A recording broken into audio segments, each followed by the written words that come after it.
get your email. I'm with the council right now, so I'm trying to get you lined up in the next couple of minutes. Sound was just wants to know what's going to be the scope of the question. We've had a couple of. Like telling his son not to come up and get up. How could I do that? Don't smile. He said, "Oh, come on, do that." Interview this, and then it goes into a whole other conversation. So that's why you just want to get a little preview of what you're asking.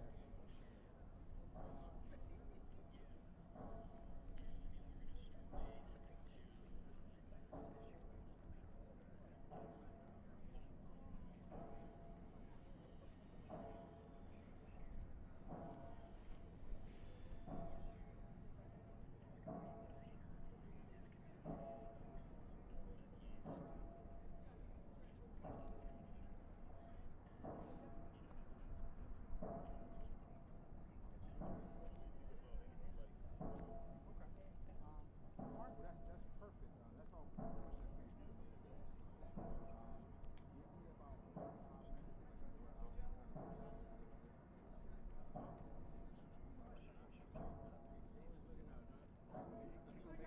This picture's gonna make me look good. That costs extra. You guys make my job easy. Not today, though. Not today.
Ladies and gentlemen, we will begin the speaking program around 1:15. If you could be in your seats at 1:10, but feel free to continue to mingle until that time. Thank you so much.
morning, everybody. I want to thank everybody for being here. The family members and the loved ones, the first responders, our state's best, all of our local elected officials, all of our state leaders, all of our federal partners. I know the Maryland congressional delegation couldn't physically be here today, but I know they're not just with us in spirit, but they've been with us every step of the way. Thank you to all the port workers and the people who continue to make the Port of Baltimore the most remarkable in this country. And this morning, we return to a solemn place.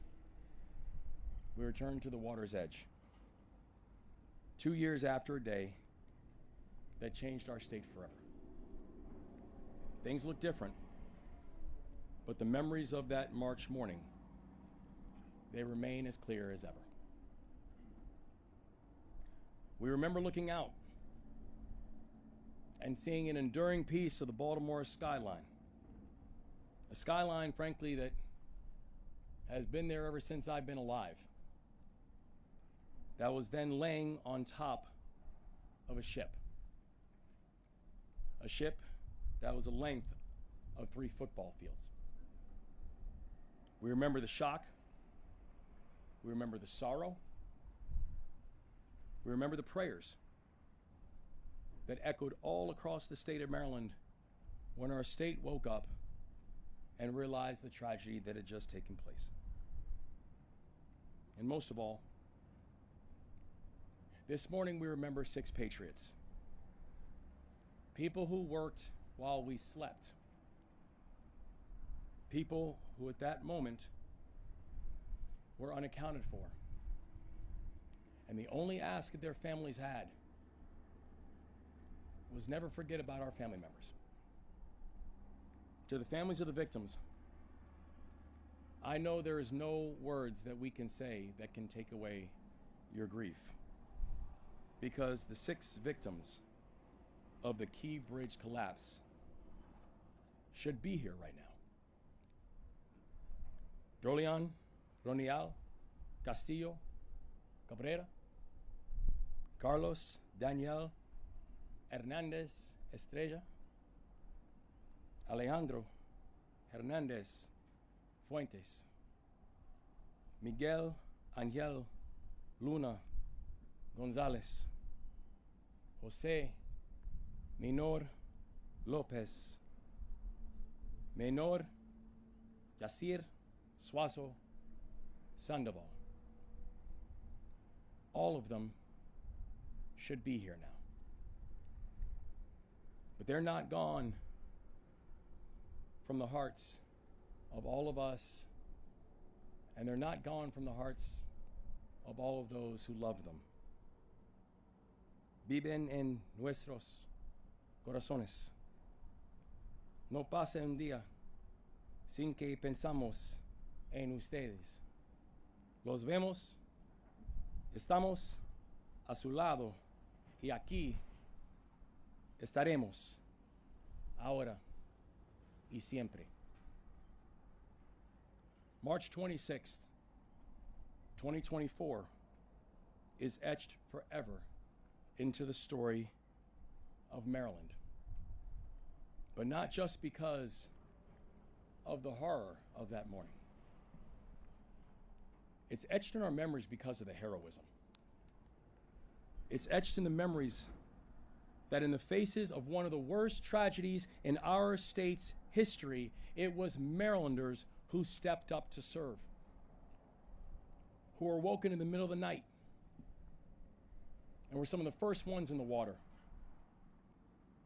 who were the ones who were making sure that people would stay off of the bridge. It's the firefighters who ran towards the danger before they even had a full understanding of what the danger even was. They just did it because people needed help. There was the private sector and the philanthropic groups who supported our people and who said, let us know how we can serve.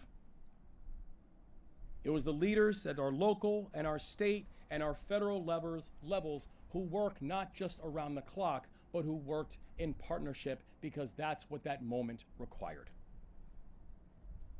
There were no guarantees that we were going to be successful in the work that we were doing. The only thing we knew that morning was that we were now looking at a catastrophe that this state had never seen before. But we stayed together. We stayed focused. We never forgot about those who we were searching for and eventually lost. And we showed the country what it meant to be Maryland tough and Baltimore strong. We faced enormous obstacles of twisted steel, a river of uncertainty, livelihoods at risk, but the skeptics could not stop our people. When they said clearing the channel would take 11 months, Maryland got it done in 11 weeks. When the experts said that reaching a 70% design build could take 5 to 7 years, we got it done in 14 months. When the experts said that it could take years just to get permitting done, we got it done in months. And when forecasts showed job losses at the Port of Baltimore, port workers ended up handling a record number of containers in 2025 and actually added jobs.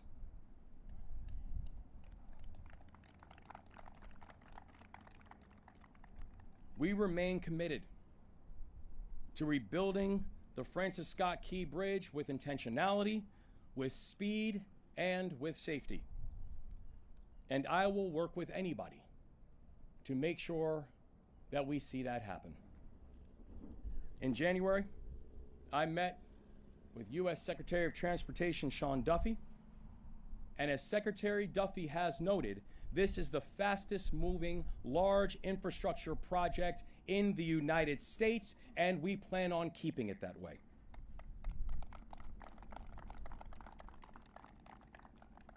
The Dolly struck the Key Bridge during my tenure. Yet, I plan on being the governor who cuts the ribbon to reopen the Francis Scott Key Bridge.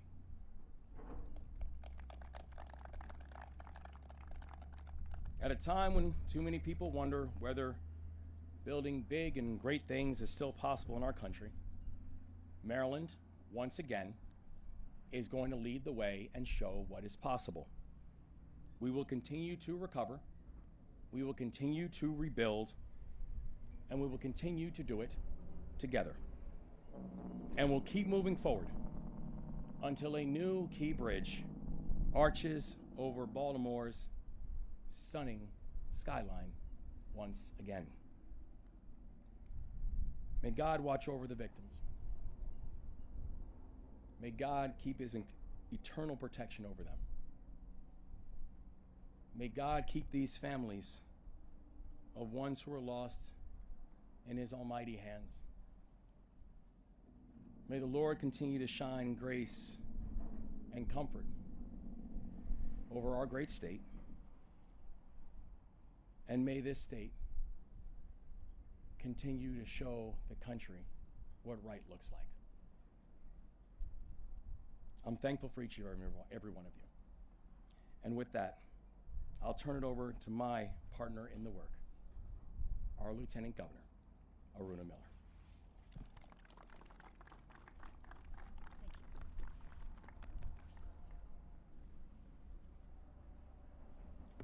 Thank you, Governor Moore. Good afternoon, everyone. They say that some days pass quietly and some days stay with us because they ask something of us. March 26, 2024 was one of those days. I will never forget the MDTA first responders who ran toward danger, the divers who entered dark, uncertain waters without hesitation, and everyone from the U.S. Army Corps of Engineers to our elected leaders local organizations to the construction crews and to so many others who showed up day after day determined to rebuild. And I remember Governor Moore, a steady hand and a compassionate leader, guiding our state through one of the most difficult moments in our state history. Governor, thank you for your leadership then and now. When I was in engineering school, I was taught that when you design roadways, bridges, and infrastructure, you don't design for the average day. You design for the day you hope will never come. But sometimes the worst day still comes. And on that day, families lost loved ones, men who came to work and never made it back home. Steel and concrete gave way, and our iconic Key Bridge collapsed. But watching how Marylanders met that moment, I learned something that no textbook can ever teach. That some things can never be engineered. The strength of a community that refuses to break. The human spirit, that you don't design. You witness it.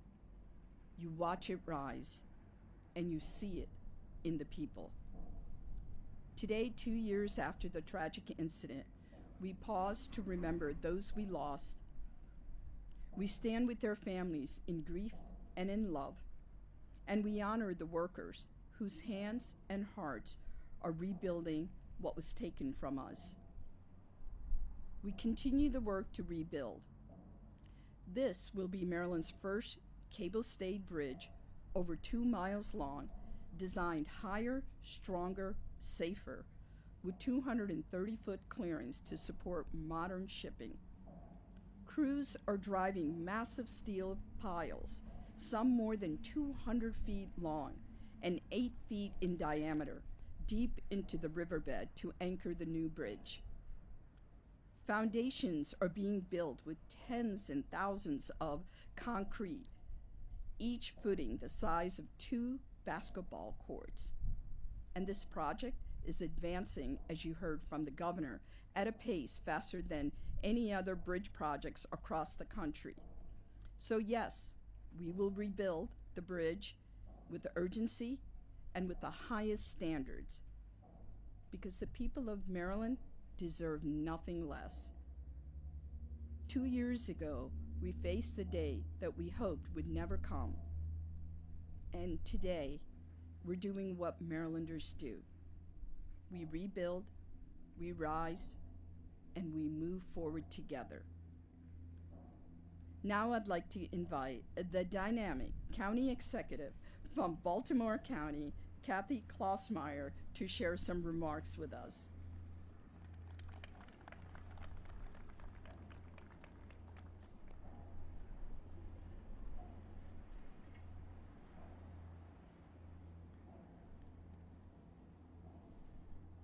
Thank you, Lieutenant Governor.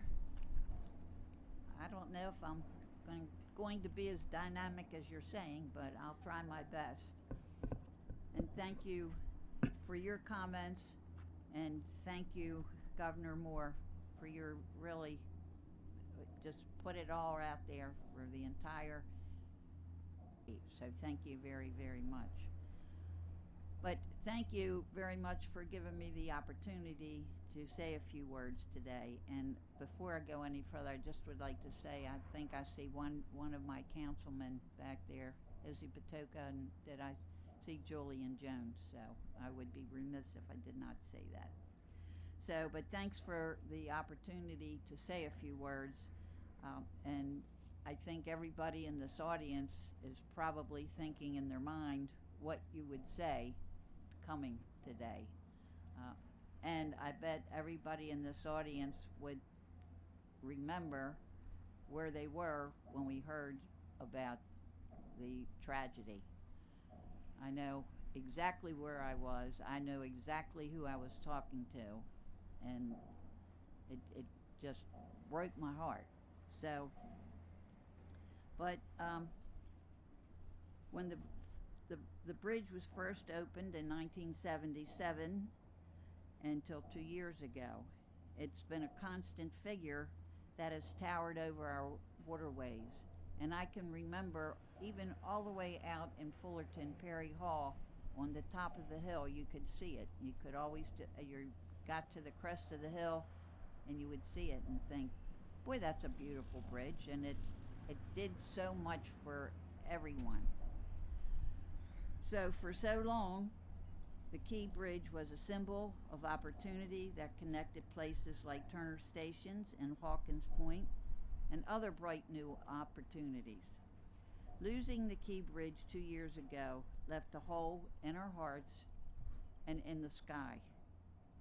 But despite this tragedy, our region rallied together to begin the important work of cleaning the site, rebuilding the bridge, and helping everyone who was affected.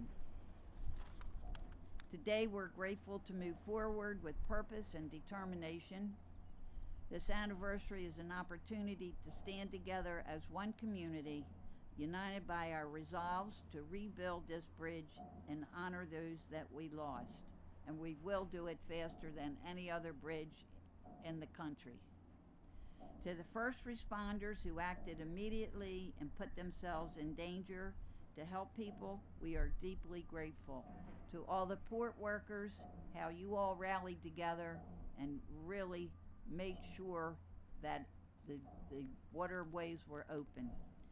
And to the 6 lives we lost that day, 6 community members who were working to make this bridge and our region stronger, we will always remember and honor them. Please keep them in your thoughts and prayers, and we cannot forget them. And please always keep their families in your prayers as well. At this time, I'd like to take a moment of silence, and so we can reflect on the legacy together, just for a minute.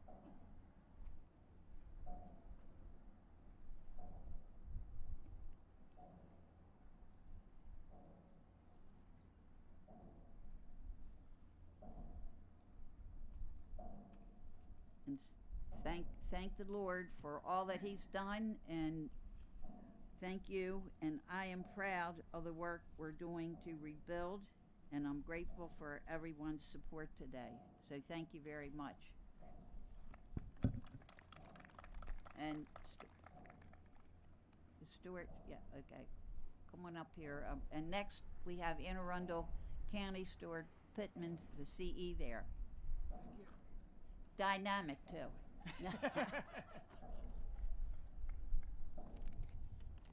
Thank you, County Executive Klaus Meyer.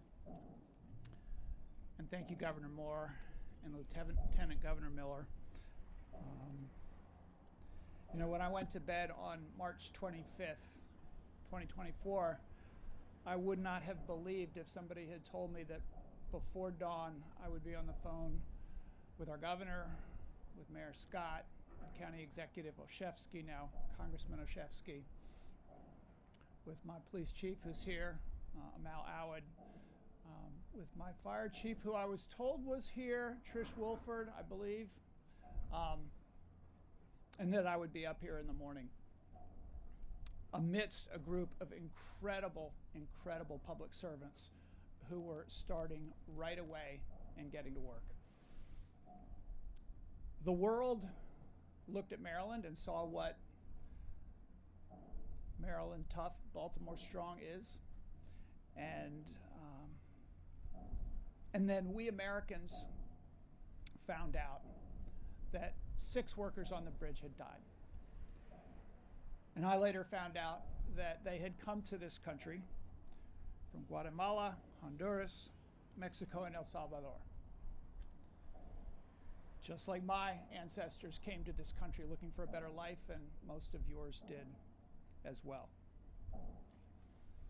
I got to know the family of the Anne Arundel County resident. By the way, we're right over there on the other side of the bridge, just to the south. Miguel Luna, his wife Maria del Carmen, who ran and runs a small business selling delicious Salvadoran food from a truck.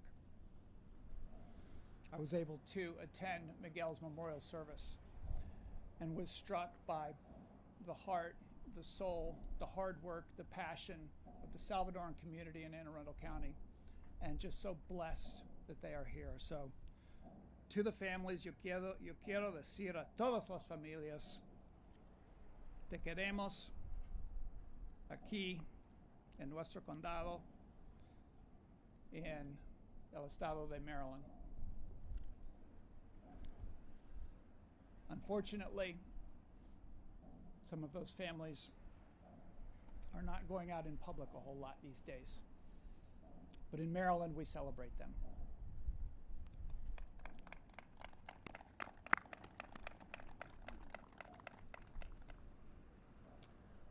I want to thank Governor Moore in particular for the way that he led. I attended a number of meetings. I was honored and surprised to be invited to these meetings where the governor and other local officials and the lieutenant governor were peppering the team, the Coast Guard, Army Corps, State Transportation, State Police, with questions and getting answers and figuring out how to cut through the red tape, how to move more quickly than has ever been done to make sure that we were meeting with this moment with the sense of urgency and the creativity that it would take to get the job done, of clearing the channel and then of moving the project forward. I was out there this morning, the governor, folks from Maryland Transportation, and getting briefed on the progress. I've been at previous meetings about that as well. And it is extraordinary it's extraordinary how long it takes to build a bridge in the United States normally. Years and years and years and years. And I've looked at charts and compared where we are compared to where they are. And ours is moving faster than anybody else's in the country for a bridge of this magnitude. They decided to do designing and building at the same time to move things forward quickly. They've expedited everything and had incredibly complex revenue sources to get the job done that have to be blended. And every one of those revenue sources, some coming from lawsuits, some coming from federal government, has to be managed according to the rules. And there are microscopes on this project from everywhere. So I believe this is the most transparent project that I've ever seen in my life, public project. And I just want to thank all of you who are working on it, that we are moving as quickly as we are. We had a moment of silence out there, and what was not silent was the hammer driving those pylons into the ground. You can hear them now. So I want to make sure that we always remember what happened on that day, and that we remember the 6 men who lost their lives, and that we embrace their families. I hope that we're working on a memorial idea that is permanent. We have a wonderful memorial that the families put together that is temporary. And we have a beautiful park Fort Smallwood, from which you can see the bridge, and a wonderful place to stand and remember what happened there, and to look at the beautiful new bridge that is going to happen while our governor is still in office. So thank you.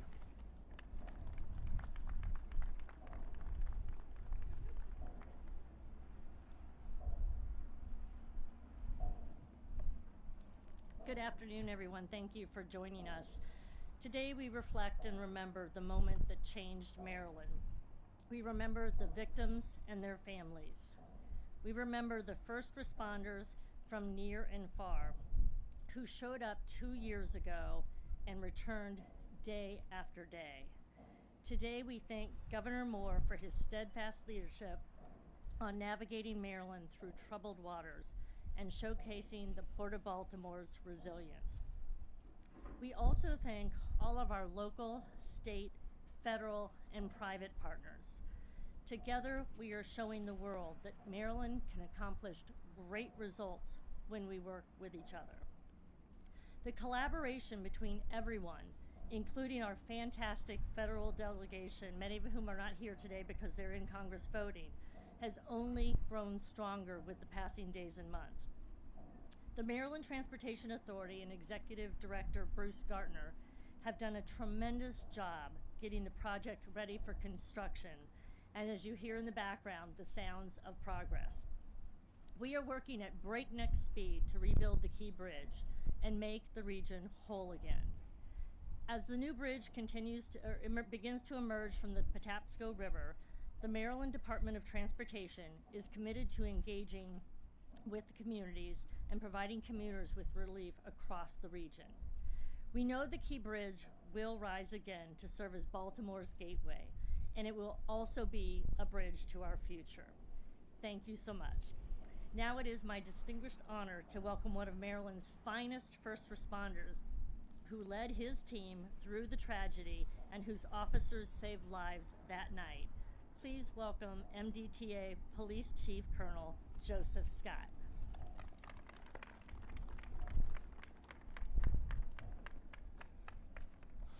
Good afternoon.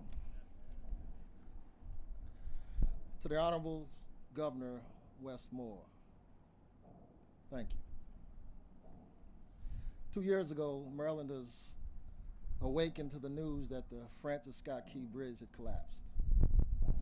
And in that awakening, they also had fear and doubt and fear of the unknown. And what Governor Moore became, he became that very light in the dark place. He also became the peace in the midst of the storm. So for that, sir, I thank you. I'm truly honored to stand here today and speak on behalf of the first responders. 2 years ago, our state experienced something we never experienced before. The collapse of the Francis Scott Key Bridge was not just a headline, it was personal. It affected people, family, and all who served the community. Today we pause to remember those who were lost, but also to honor the resilience, unity, and strength that followed. On that day, lives were impacted, families were changed, communities were shaken, and a vital piece of infrastructure, something that connected people, commerce, and opportunity, was gone. But in the face of that devastating time, something powerful emerged. First responders came from far and wide. Different agencies with different roles, without hesitation. No one stopped to ask the question, why? People showed up ready to serve. I remember how the focus was on the people who were on the bridge. Every decision was about doing everything possible to protect and save lives. There was urgency, without a doubt, but there was also a deep level of care behind everything we did. I remember the teamwork, people who were working side by side, hand in hand, who had never met each other before. There was a trust, communication, a shared understanding that we were all in this together. And I will never forget the support from the communities, the messages, the outreach, community members showing up at police headquarters. It reminded us as first responders of why we do what we do. For the first responders community, this was more than an operational challenge. It was a test of who we are. We defined it with humanity and how we cared for those who were impacted and how we cared for one another. We defined it with skill and how we responded, stayed focused, and did our job. And we defined it with grace during one of the most difficult moments that we had ever faced. Over the past 2 years, we have strengthened coordination across agencies and remained focused on serving people, because this moment reminded us of something very important. Our infrastructure is not just steel and concrete, but it represents connections, livelihoods, and trust. And trust is something we can continue to build on each and every day. So today, we come to remember, but we also understand we have a responsibility. We continue to protect and serve and to show up for each other and the people who count on us every day. But on that day, first responders, we became one. And for that reason, I pray that we never, ever forget that day. Thank you. And at this time, I would like to introduce Maryland Port Administration Deputy Executive Director, Mr. Brian Miller.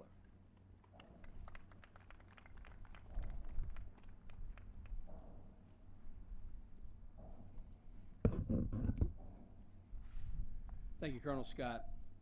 Governor, thank you for your leadership during the hardship and time that we went through. Much appreciated, sir. On behalf of Executive Port Director Jonathan Daniels, who is currently on the road right now securing more business for the Port of Baltimore, I appreciate the opportunity to be here today to represent the Maryland Port Administration and the Port of Baltimore. I join everyone in remembering the 6 men who lost their lives 2 years ago. When the dolly slammed into the Francis Scott Key Bridge in the early morning hours of March 26th, we had no idea how long the Port of Baltimore would be impacted. Our main shipping channel was blocked for 11 weeks, and ships that were destined to come to Baltimore to bring business to our state, to support tens and thousands of jobs, were instead diverted to other ports. 2 years later, we continue to feel the impact of this tragedy. But thanks to Governor Moore's leadership and the overall resiliency of our port partners, ILA longshoremen, truckers, and the overall supply chain, we're making great strides in our recovery. Happy to say that just last year, we set a new record for the largest number of containers to come through the Port of Baltimore, our second best year for handling cargo, which is a testament to the port community after what we went through. The Port of Baltimore will continue to progress forward in its recovery and more than ever support its mission of generating jobs, well-paying jobs, in Maryland through waterborne commerce. Thank you, and I turn it back over now to the Governor of the greatest state in the country, Maryland.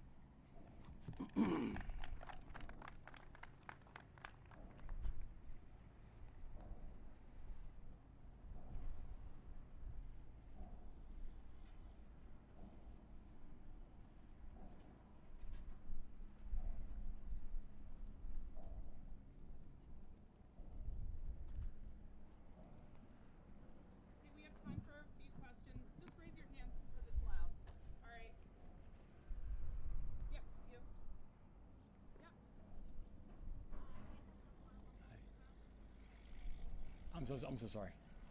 It's okay. It's okay.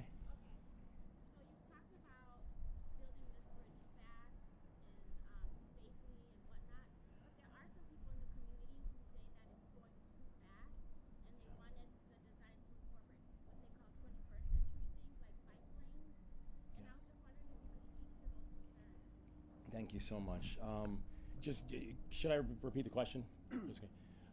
So thank you for the question, and it's a concern that people are saying that we are building fast, but some people are saying that we're building too fast, that there are other things that we want to be able to get done, and they want us to kind of slow the process down. I genuinely understand the concern, and one thing that I'm very proud of this entire team, that we are working in very close coordination with the community, working in very close coordination with the communities that are the most directly impacted, communities like Dundalk and Turner Station.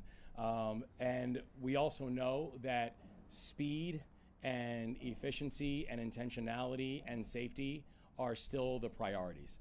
That the promise that we made to the people of Maryland, the promise that we made to the people of this country, and the promise that we made to Congress, who authorized the 100% cost share that we now have with Congress, is that we are going to make this the fastest moving large project in this country, and we plan on standing by that.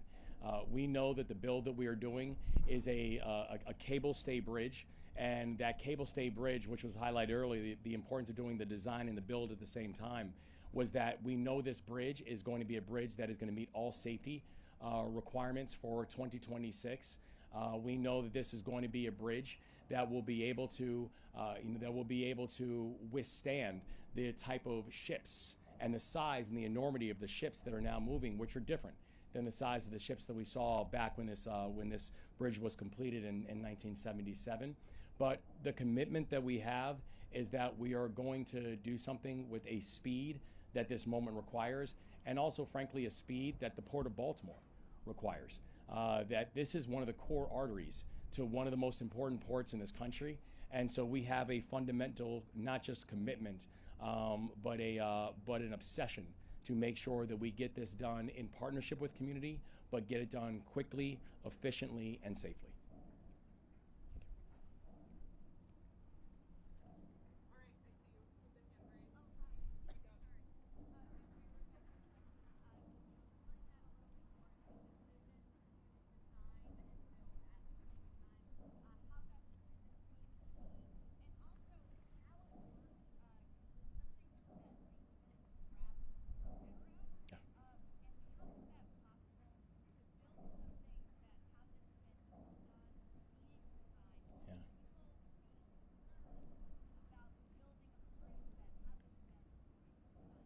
Absolutely. I'll take it initially, and then Madam Secretary, if you want to, or Bruce after that.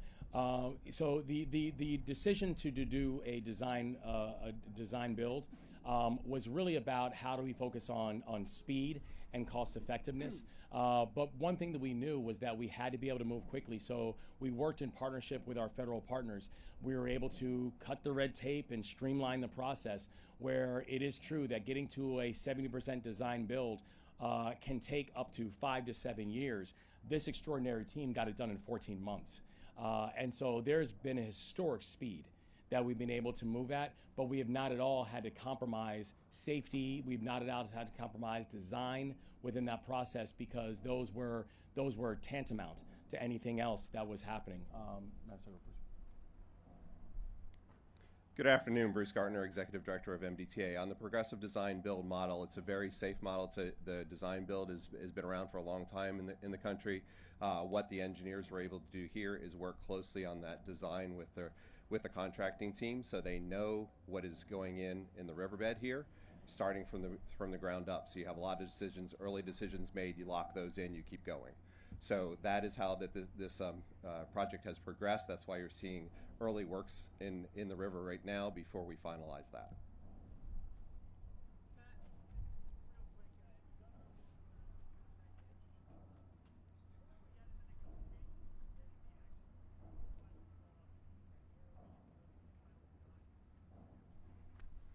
Yeah, so we are just in that process. We'll be getting those the negotiations underway very shortly here within the next few weeks. Yes. Yeah, we are following a pretty standard process. Thank you. Anyone else? Okay, last one over here in the zip box.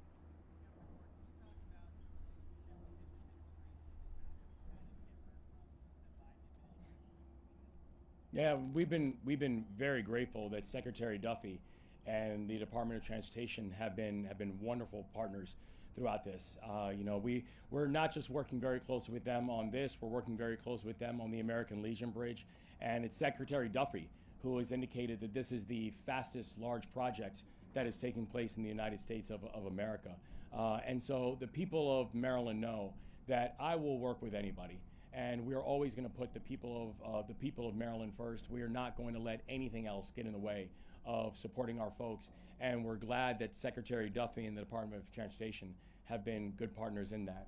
Madam Secretary, why don't you also address that? I want to also acknowledge that one of our very important federal partners is in the audience today, and as the governor said, we have a strong partnership. We are open and transparent about the data and the costs and the risks associated. We wouldn't be able to move forward in the timely fashion that we are without that important partnership, and thanks to Governor Moore's leadership, we're in constant dialogue with the highest levels at USDOT. Thank you. Thank you all. Colonel Pinchay said.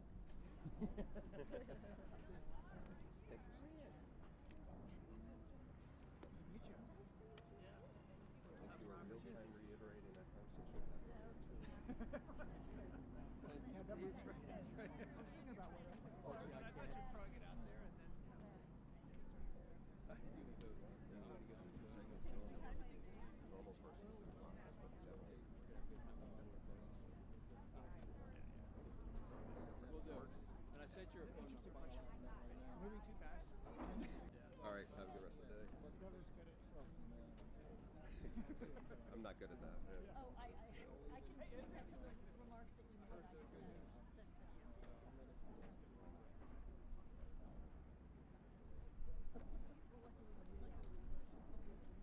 I know. I was lucky too. I wasn't.